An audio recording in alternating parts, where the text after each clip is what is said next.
네, 다음 주 주요 경제 일정 살펴보는 경제 뷰포인트 시간입니다. 정경부 지수희 기자 나와 있습니다. 어서 오세요. 안녕하세요.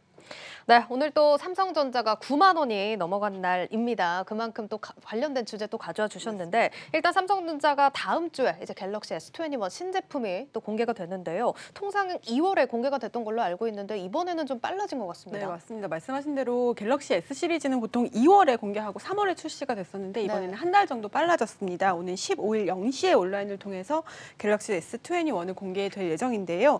지난해 10월 출시된 아이폰 12의 반응이 뜨거워서 견제가 조금 필요했기 때문이 아닌가 하고 분석할 수 있습니다.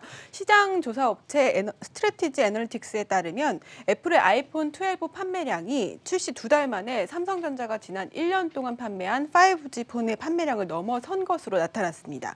이번에 삼성이 이 애플의 기세를 좀 꺾을 수 있을지 기대가 되는데요. 최근에 자료들이 유출이 되면서 사양들도 공개가 좀 됐습니다. 특히 카메라 성능에 주목할 필요가 있는데요. S 시리즈 가운데 울트라 모델의 경우에는 후면 메인 카메라가 1억 800만 화소로 일반 사양보다 월등히 높은 편이고요. 또 전면 카메라의 경우에도 4천만 화소로 크게 높아졌습니다. 특히 이번에는 이 S 시리즈가 아닌 노트 시리즈에만 들어갔던 S펜이 울트라 모델에 처음으로 적용될 것이라는 예상이 많은데요. 최근 노태문 삼성전자 무선사업부 사장이 기고문을 통해서 이 카메라의 중요성을 강조하기도 했습니다. 노 사장은 최근 원격 근무나 화상회의 그리고 게임, SNS 등이 일상이 되면서 다양한 고객들의 요구를 만족시켜서 영상 경험을 완벽하게 지원하겠다라고 말했고요. 또 올해 2021년은 일상의 순간을 혁신적인 영상 기술로 담아낼 수 있는 더욱 특별한 한 해가 될 것이다라고 강조하기도 했는데요.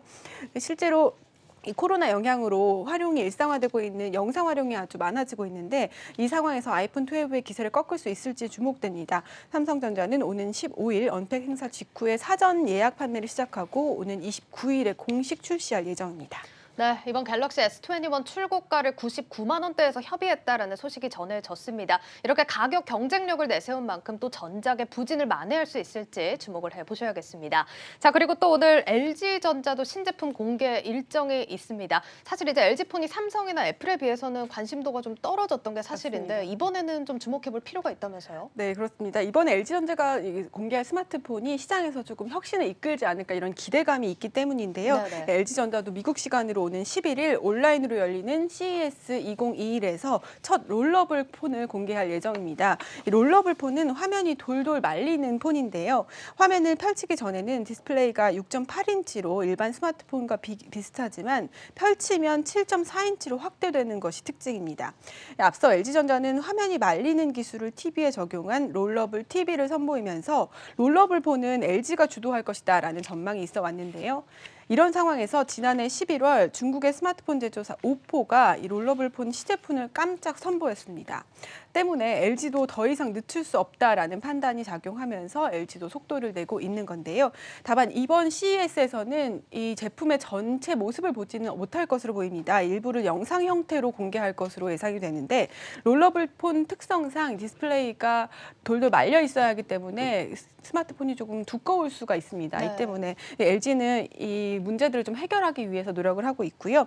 LG전자는 특히 롤러블 폰이 상용화돼야 한다라고 계획을 갖고 있기 때문에 이를 개선하기 위해서 시간이 걸리는 것으로 알려지고 있습니다. 시장에서는 이 5월쯤에 롤러블 폰 상용화된 폰을 볼 수 있을 것으로 예상하고 있습니다. 네, 이렇게 오늘 또 역대급 실적을 발표한 두 기업입니다. 삼성전자 그리고 LG전자. 다음 주도 신제품 공개에도 많은 관심이 쏠려 있는 만큼 또 동향을 살필 필요가 있을 것 같습니다.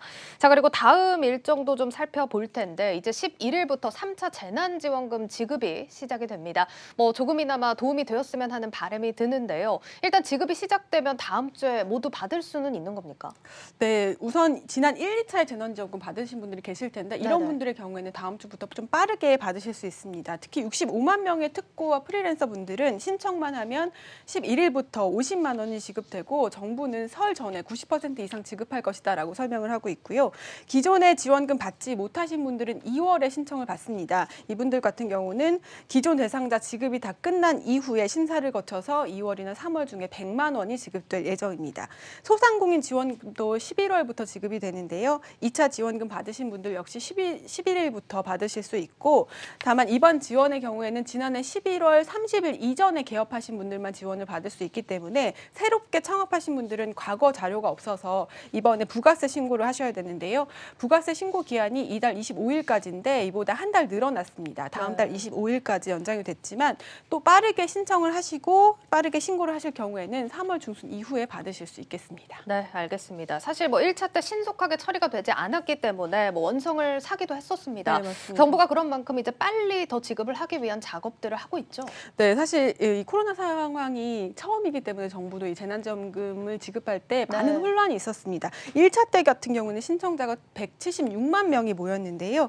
때문에 담당자가 신청 서류부터 또 매출이 감소했는지 보기 위해서 통장 잔고까지 하나하나 확인하고 지급하는 업무까지 해야 했기 때문에 당시 담당 부처인 고용노동부 직원들 전체가 심사에 투입되기도 했었는데요.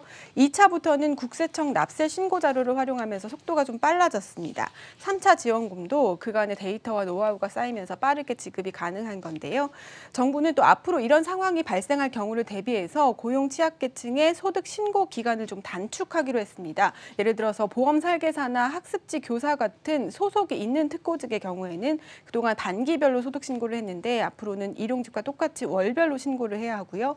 골프장 캐디 같은 소속이 불분명한 특고직의 경우에는 1년에 한 번 소득 신고를 했었는데 이제는 분기별로 내야 합니다.